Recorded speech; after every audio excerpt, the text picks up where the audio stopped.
അല്ലെ, ഇതാണ് BJPയുടെ നിലപാടാണ് നമുക്ക് മനസ്സിലാകാത്തത്. BJPയുടെ കേരള സംസ്ഥാനത്തെ അധ്യക്ഷൻ ശ്രീ രാജീവ് ചന്ദ്രശേഖർ എന്താണ് പറഞ്ഞത്? ഒരു അബദ്ധം പറ്റിയതാണ്, അവർക്ക് ബെയിൽ കിട്ടാനുള്ള എല്ലാ സഹായവും ഞങ്ങൾ ചെയ്തു കൊടുക്കും എന്ന് വെച്ചാൽ ഒരു തെറ്റിദ്ധാരണയുടെ പുറത്താണ് ഈ കേസ് എടുത്തിട്ടുള്ളത്. അവർ മനുഷ്യക്കടത്ത് നടത്തുകയോ അല്ലെങ്കിൽ മതപരിവർത്തനം നടത്തുകയോ ഒന്നും ചെയ്തിട്ടില്ല.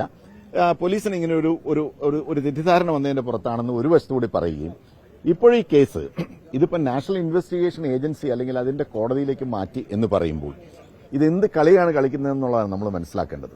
ഇവിടെ എന്ത് ഹ്യൂമൻ ട്രാഫിക്കിംഗ് എന്ന് പറഞ്ഞാൽ എന്താണ്, മനുഷ്യക്കടത്ത് എന്ന് പറഞ്ഞാൽ എന്താണ് നമ്മൾ സാധാരണ ഇവിടെ മനസ്സിലാക്കിയിട്ടുള്ളത്? ജോലിക്ക് ആളെ എടുക്കുന്നത് അല്ലെങ്കിൽ ആളെ കൊണ്ടുപോകുന്നത് മനുഷ്യക്കടത്താണോ? മനുഷ്യക്കടത്ത് എന്ന് പറഞ്ഞാൽ നമുക്കറിയാമല്ലോ, സ്ത്രീകളെയും പെൺകുട്ടികളെയൊക്കെ മനുഷ്യക്കടത്ത് നടത്തുന്നു എന്ന് പറഞ്ഞാൽ അവരെവിടെയാണ് എത്തിച്ചേരുന്നത് നമുക്ക് കൃത്യമായിട്ടറിയാം.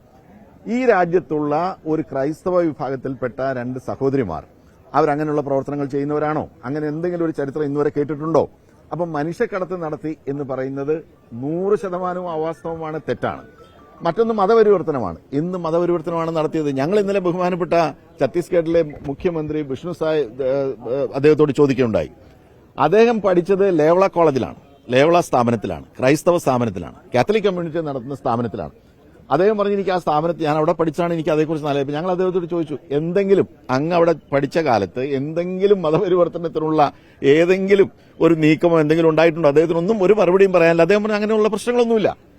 ഞങ്ങൾ ഇന്നലെ കൃത്യമായിട്ട് അദ്ദേഹത്തോട് പറഞ്ഞതാണ് ഇനി ചെയ്യാനുള്ളത്. അബദ്ധം പറ്റിയതാണെങ്കിൽ നമുക്ക് മനസ്സിലാകും, ഒരു തെറ്റിദ്ധാരണയുടെ പുറത്താണെങ്കിൽ നമുക്ക് മനസ്സിലാകും, അങ്ങനെയൊക്കെ സംഭവിക്കാം. പക്ഷെ ഗവൺമെന്റ് ചെയ്യേണ്ടത് എന്താണ്? കോടതിയിൽ വരുമ്പോൾ ഞങ്ങൾ ഇതിനെ മുഖ്യമന്ത്രിയോട് എടുത്ത് ഞങ്ങൾ എല്ലാവരും ആവശ്യപ്പെട്ടതാണ്, കോടതിയിൽ വരുമ്പോൾ ഒരു കാരണവശാലും പ്രോസിക്യൂഷൻ ബെയിൽ ആപ്ലിക്കേഷൻ എതിർക്കാൻ പാടില്ല. അങ്ങനെ പറഞ്ഞ സ്ഥലത്ത് ഇന്നിപ്പോ ഞങ്ങളുടെ ആഭ്യന്തരമന്ത്രിയും ആ ഒരു ഉറപ്പാണല്ലോ പറഞ്ഞത്.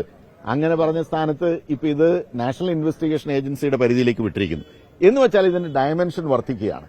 ഇത് വളരെ ആസൂത്രിതമായിട്ടുള്ള ഒരു നീക്കമാണ്. കാരണം ഈ രാജ്യത്ത് ഛത്തീസ്ഗഡിൽ മാത്രമല്ല, മഹാരാഷ്ട്രയിൽ സംഭവിച്ചത് എന്താണ്?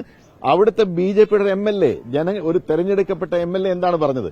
ക്രൈസ്തവ പുരോഹിതന്മാരെയും മറ്റുള്ളവരെയും ആക്രമിച്ചാൽ ഞാൻ നിങ്ങൾക്ക് 3 ലക്ഷം മുതൽ 11 ലക്ഷം രൂപ വരെ പാരിതോഷികം നൽകാമെന്ന് പറഞ്ഞു. ഒരു MLA ഉത്തരവാദിത്തപ്പെട്ട ഒരാളങ്ങനെ പറഞ്ഞിട്ട് എന്തെങ്കിലും നടപടി സ്വീകരിച്ചോ BJP ഗവൺമെന്റ്? ദേശീയ നേതൃത്വം എന്തെങ്കിലും നടപടി സ്വീകരിച്ചു? അങ്ങനെ പറയാൻ കൊള്ളാമോ? ഒരു ജനപ്രതിനിധിക്ക് അങ്ങനെ പറയാൻ കൊള്ളാമോ? നിങ്ങൾ ആക്രമിക്കൂ, ഞാൻ പണം തരാമെന്ന് പറഞ്ഞത് എത്രയോ ഭീകരമാണ് ഈ രാജ്യത്തെ അവസ്ഥ. ഇവിടെ ജനാധിപത്യമുള്ളത് അല്ലെങ്കിൽ സെക്കുലർ ആണ്, മതനിരപേക്ഷത ഉണ്ടെന്നൊക്കെ പറയുന്നത് എന്ത് അടിസ്ഥാനമാണുള്ളത്? ഭരണഘടന നൽകിയ ഉറപ്പ്, ആ ഉറപ്പ് എന്താണ്? നമുക്ക് ഇഷ്ടമുള്ള വിശ്വാസത്തിൽ ജീവിക്കാനുള്ള അവകാശമുണ്ട്, നമുക്കിവിടെ ഫ്രീഡം ഓഫ് മൂവ്മെന്റ് ഉണ്ട്. അതൊന്നും ചെയ്യാതെ അത് സംരക്ഷിക്കുക. ജനാധിപത്യപരമായി തെരഞ്ഞെടുത്ത ഒരു ഗവൺമെന്റിന്റെ പ്രാഥമിക ഡ്യൂട്ടി എന്താണ്? ജനങ്ങളുടെ ജീവനും സ്വത്തിനും അവരുടെ ഭരണഘടനാ അവകാശങ്ങൾക്ക് സംരക്ഷണം കൊടുക്കുക എന്നുള്ളതാണ്.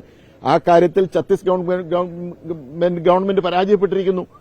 അങ്ങനെ ഒരു സ്റ്റേറ്റ് ഗവൺമെന്റ് ഭാഗത്ത് നിന്ന് പരാജയം ഉണ്ടായാൽ ഇടപെട്ട് അത് തിരുത്തിക്കേണ്ടത് കേന്ദ്ര ഗവൺമെന്റാണ്. അത് തിരുത്തിക്കണമെന്നാണ് ഞങ്ങൾ ഇന്ന് ബഹുമാനപ്പെട്ട ആഭ്യന്തരമന്ത്രിയോട് പറഞ്ഞത്. അദ്ദേഹം അനുഭാവപൂർണ്ണമായിട്ടാണ് മറുപടി പറഞ്ഞത്. ഞങ്ങൾക്ക് അതിൽ പരാതിയൊന്നുമില്ല, അത് ചെയ്യട്ടെ.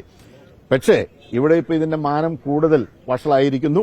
അതുകൊണ്ട് അതിശക്തമായി ഐക്യജനാധിപത്യ മുന്നണിയും ഇന്ത്യ മുന്നണിയും ഈ കാര്യം വീണ്ടും പാർലമെന്റിൽ ഉന്നയിക്കും, ശക്തമായി പ്രതിഷേധിക്കും. ഇന്ന് ഞങ്ങൾ 0 ഓവറിൽ ഞങ്ങൾ എല്ലാവരും നോട്ടീസ് കൊടുത്തിരുന്നു. ബഹുമാനപ്പെട്ട KC വേണുഗോപാലും ബഹുമാനപ്പെട്ട കൊടിക്കുന്നിൽ സുരേഷും സംസാരിച്ചിരുന്നു. ഞങ്ങൾ ഈ വിഷയം വീണ്ടും പാർലമെന്റിൽ ഉന്നയിച്ചിട്ടുണ്ട്. ഈ കാര്യത്തിൽ നീതി ലഭിക്കുക എന്നുള്ളതാണ്.